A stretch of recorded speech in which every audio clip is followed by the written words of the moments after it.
Talk to me about this business. It's fascinating. It's an incredible business. I think, you really hit it in the intro. The spoken word disappears after we say it, but whatever we communicate digitally remains forever archived in the permanent digital record, and then the cloud sort of spews copies of it everywhere, and the recipient has a copy. And we think it's crazy, and it's dangerous, particularly for sensitive communication. Yeah, this is made for insider trading.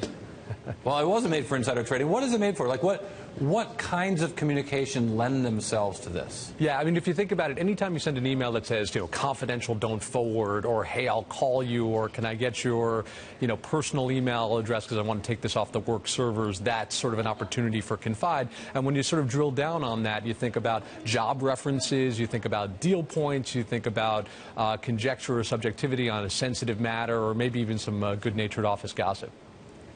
Yeah, there are certain industries where information, is so dangerous that people have secrets.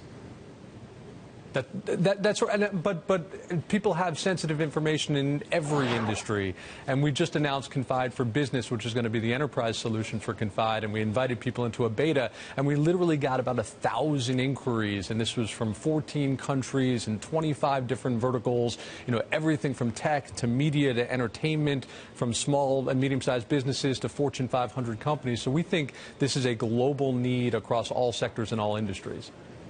Yeah, although I wonder if it's appropriate for finance when there are so many rules now about maintaining records, about maintaining communications where traders have to keep every instant message, Bloomberg or instant messaging conversation they're having across the chain and are required to store that information. Are there some industries where this just won't be appropriate? It's a great point. I think, as you mentioned, FINRA-related regulated companies, HIPAA-compliant companies are really the two that we're going to take a little bit of time and really need to sort itself out. But aside from those two, again, we think the total addressable market here is extraordinary. I remember talking to the CEO of LinkedIn, Jeff Weiner, a while back, and the question was put to him, in a world of Facebook, why do you need LinkedIn? And his answer is the keg stand. There was a photo of somewhere of you doing a keg stand, and you don't want that in your professional network.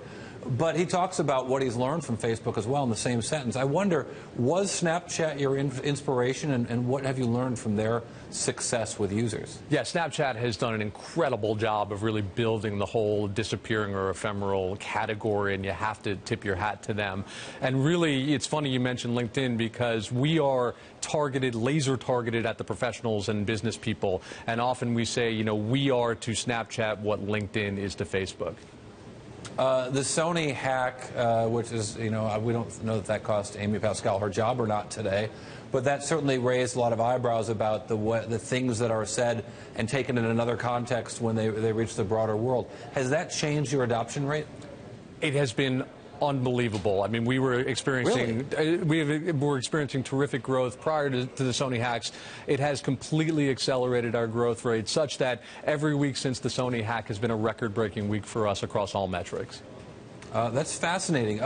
What do you think it was in particular about that? There was sensitive business information. We've got this huge Anthem healthcare hack today, but sensitive business information in that Sony thing too. Were there particular things that you think really set off your new customers? Yeah, I think it was a few things. I think, first of all, if you go back 12 months, we have seen a lot of poster children of the dangers of digital communication.